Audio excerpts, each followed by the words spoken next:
ဘာလို့တချို့လူတွေကအယမ်းတော်ပြီးမဲ့မချမ်းသာပဲတချို့လူတွေကတာမန်ပြီးမဲ့ဘာလို့ချမ်းသာနေကြရလဲ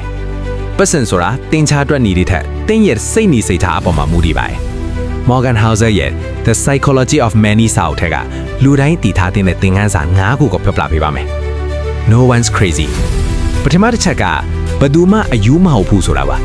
လူတစ်ယောက်ရဲ့ငွေသုံးစွဲပုံဟာသူကြီးပြင်းလာရတဲ့ဖဝင်းကျင်နဲ့အတွေ့အကြုံပေါ်မှာမူတည်ပါလေငွေကြီးကျက်တဲ့ခေတ်မှာကြီးလာသူနဲ့ချမ်းသာတဲ့ခေတ်မှာကြီးလာသူဟာငွေအပေါ်မြင်တဲ့အမြင်မတူနိုင်ပါဘူးဒါကြောင့်သူများရဲ့ငွေသုံးပုံကိုအဖြစ်တင်မဲ့အစားသူတို့ရဲ့အခြေအနေကိုနားလည်ဖို့စူးစမ်းကြည့်ပါ Let can risk ဒုတိယတစ်ချက်ကကံတရားနဲ့ဆွမ်းစားမှုပါအောင်မြင်မှုတိုင်းဟာကိုယ်တိုင်တော်လို့ကြီးမဟုတ်တယ်လို့ကြာရှုံးမှုတိုင်းဟာလည်းကိုယ်တိုင်ညံ့လို့ကြီးမဟုတ်ပါဘူးကဘာကြီးကရှုပ်ထွေးမွန်းတော့ကံတရားကလည်းအခန်းကဏ္ဍတစ်ခုကနေပါဝင်နေတတ်ပါတယ်ဒါကြောင့်အောင်မြင်ချိန်မှာမောက်မှမနေပဲကြာရှုံးချိန်မှာလည်းကိုအရင်အသိမတင်ပါနဲ့ Never enough တတိယတစ်ချက်ကဘယ်တော့မှမလုံလောက်ချိန်မှာလူတွေကငွေပိုရလာလေလေလိုချင်တာတွေပိုများလာလေလေပါတယ် Moving the goalpost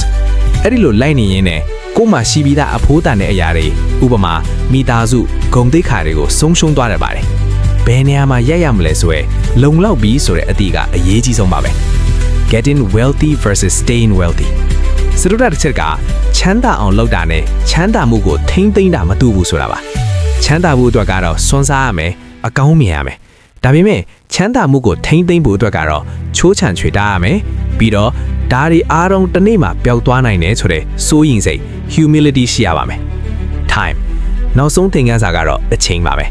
လူတွေက Warren Buffett ကိုယင်းနှိမ့်နှံမှုမှာပါရမီရှင်လို့ပြောကြပါပဲ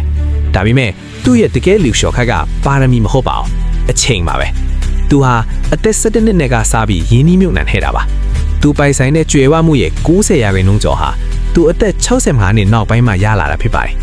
ငွေကိုအပြင်မထုတ်သုံးပဲ